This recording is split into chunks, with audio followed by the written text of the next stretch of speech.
Mr. T was tough to work with behind the scenes. The man who made I Pity the Fool famous had some serious problems with Hollywood's biggest names. From explosive fights on the A-Team set to money battles with movie legends, Mr. T never backed down from anyone, which co-star called him the worst actor ever, and who tried to push him around during filming. As I tell everybody, as an actor, I try to do two things. I try to entertain and try to get a message across. Get ready to discover the real conflicts that made Mr. T one of Hollywood's most feared personalities. George Peppard walked onto the A-Team set thinking he was the undisputed star. He had decades of experience, classical training, and major film credits like Breakfast at Tiffany's with Audrey Hepburn. He was sophisticated, polished, and considered himself a serious dramatic actor who was only doing television because he needed the work.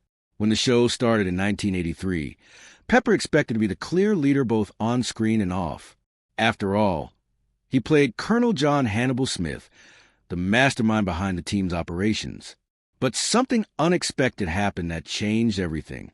Audiences didn't connect with Peppard's smooth leader character the way they went crazy for Mr. T's B.A. Baracus. Kids everywhere started wearing gold chains and mohawks. They repeated Mr. T's catchphrases at school playgrounds. The show's merchandise featured B.A. Baracus more prominently than any other character. Mr. T became the breakout star of the A-Team, and that reality drove Peppard absolutely crazy. The tension started small, but grew into something much bigger. Peppard would make snide comments about Mr. T's acting ability in front of the crew during breaks. He'd roll his eyes during takes when Mr. T delivered his signature lines. He started showing up late to scenes that featured Mr. T prominently, claiming he had scheduling conflicts or other professional commitments that took priority. When contract negotiations came around for the second season, Mr. T's representatives asked for a substantial raise that reflected his popularity with audiences and his value to the show. The network executives agreed without much debate, giving him a salary that was actually higher than what Peppard was making. When Peppard found out about the salary difference, he was absolutely furious. Here was this newcomer with no formal acting training, no drama school background, and no connections in the business, making more money than a seasoned professional like himself. Peppard started making his feelings known to anyone who would listen. He gave interviews where he openly questioned Mr. T's acting ability and suggested that the show was becoming too focused on one character at the expense of the ensemble. According to crew members who witnessed the incident, Mr. T had gotten hold of an entertainment magazine that featured extensive quotes from Peppard.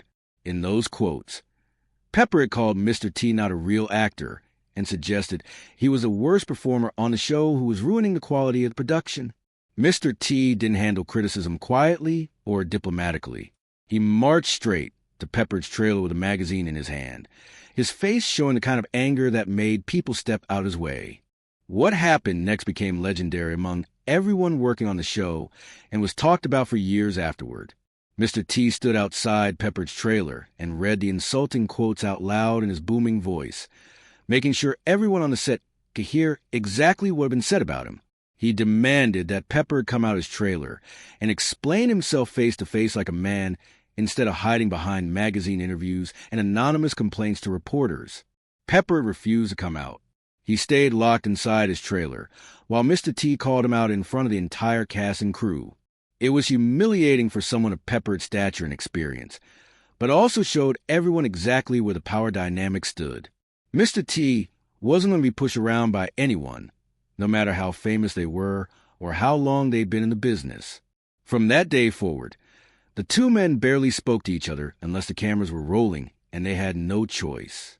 They would film their scenes together with cold professional efficiency, hitting their marks and delivering their lines. But the moment the director called cut, they went to opposite sides of the set, like magnets repelling each other. Despite all the behind-the-scenes drama and personal animosity, the A-Team remained a massive success throughout its 5-season run. The show made Mr. T a household name around the world and established him as one of the most recognizable faces in entertainment. But for those who worked on the production, it was also a painful lesson in how professional jealousy and wounded egos can poison even the most successful projects. Sylvester Stallone's relationship with Mr. T started with an ironic twist that neither man could have predicted. Years before Rocky III made them both famous, they had an encounter that set the stage for all their future conflicts. Mr. T was working as a bodyguard for heavyweight champion Leon Spinks when a determined stranger showed up wanting to meet the fighter. The stranger claimed to be Sylvester Stallone, said he'd made a movie called Rocky, and insisted he really needed to congratulate the new champion.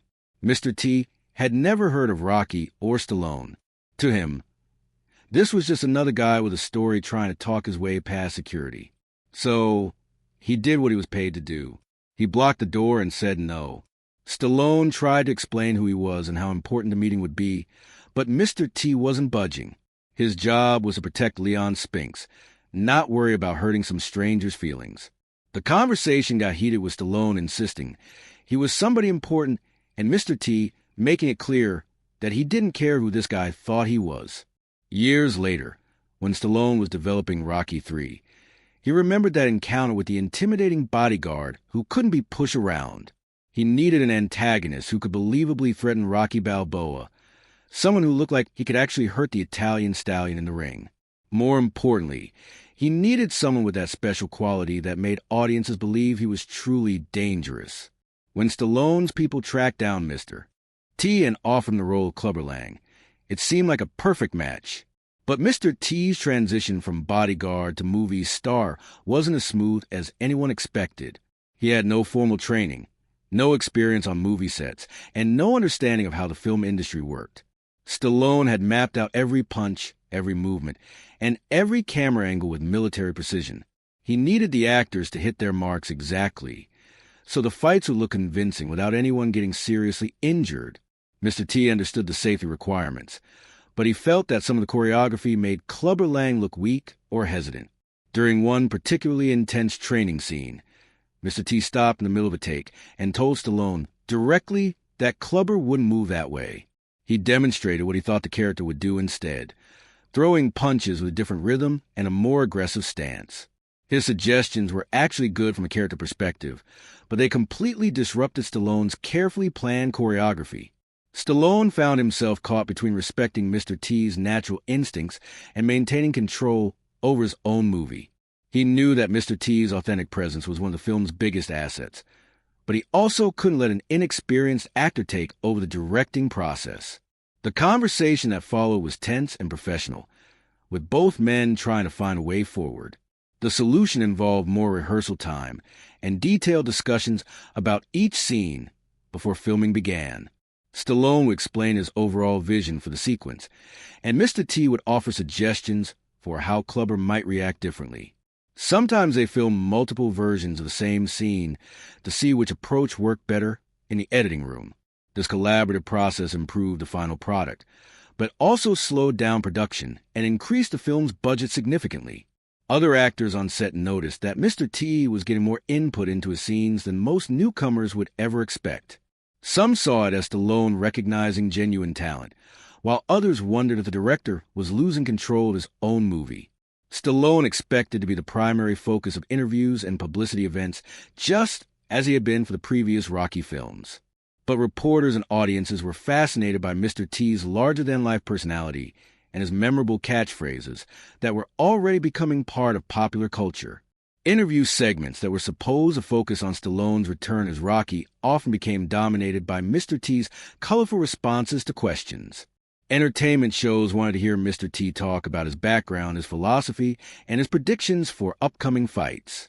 Meanwhile, Stallone found himself pushed to the side, discussing technical filmmaking details while his villain stole the spotlight. This shift in media attention was deeply frustrating for Stallone, who had poured years of his life into developing the Rocky character and building the franchise from nothing. Seeing his own villain get more coverage than the hero felt like losing control of his own creation. When Rocky III became a massive box office success, it validated both men's approaches to the project, but also established a permanent tension in their relationship. Stallone learned that sometimes the best creative ideas come from unexpected sources, even when they complicate the filmmaking process. Mr. T learned that Hollywood success requires balancing personal vision with professional collaboration,